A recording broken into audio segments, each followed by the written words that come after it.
ассалому алайкум дӯстон ва тамошобинони канали Шодали Хуросонӣ. Инак барои шумо ду сар асп пешниҳод мекунем дӯстони азиз. Ана якумуш аспи моддаҳай 1.5 сола. Тамошо кунед дӯстони азиз. 1.5 сола чӣ хел қаду басуш созай. Нашоти хурдан, саломатиш ҳама тарафа соҳибуш мега кафолат метиҳум созай иншааллоҳ.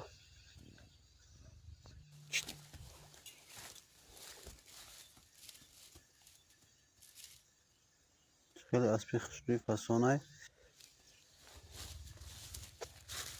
نرخی را دوستان عزیز میگه 15500 سومونی با یگان سوم دیگه معامله میکنیم ارزان میشه و میگه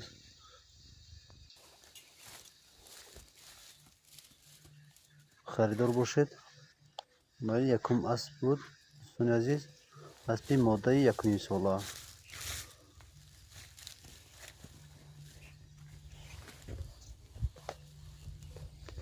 انا دویم اسب دوستان عزیز، این اسب نرسته 4 ساله میگه صاحبش.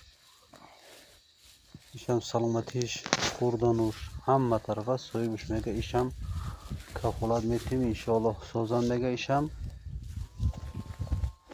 این اسب نرخش 18000 سومون میگه ایشم معامله میکنه میگه. نشاطی دستافکش دوستان عزیز دستافکه کرده میتوانم میگه تا شهر دوشنبه دستافکه میکنه میگه. دوستان عزیز این اسب قرار داره در ناحیه 5. رقم های صاحبش میگم، نمره تاجیکستان 935 82 15 55.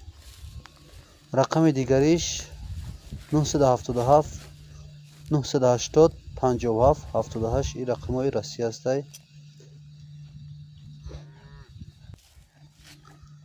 زنگ بزنید برای نه پیش ببینید محقوق کنید بعد گیریم برای این انشاءالله. دوستان عزیز خیر دوستان عزیز باقی در امان خدا باشین. در کانال ما مهمان باشین. ابونه شدن رو فراموش نکنید.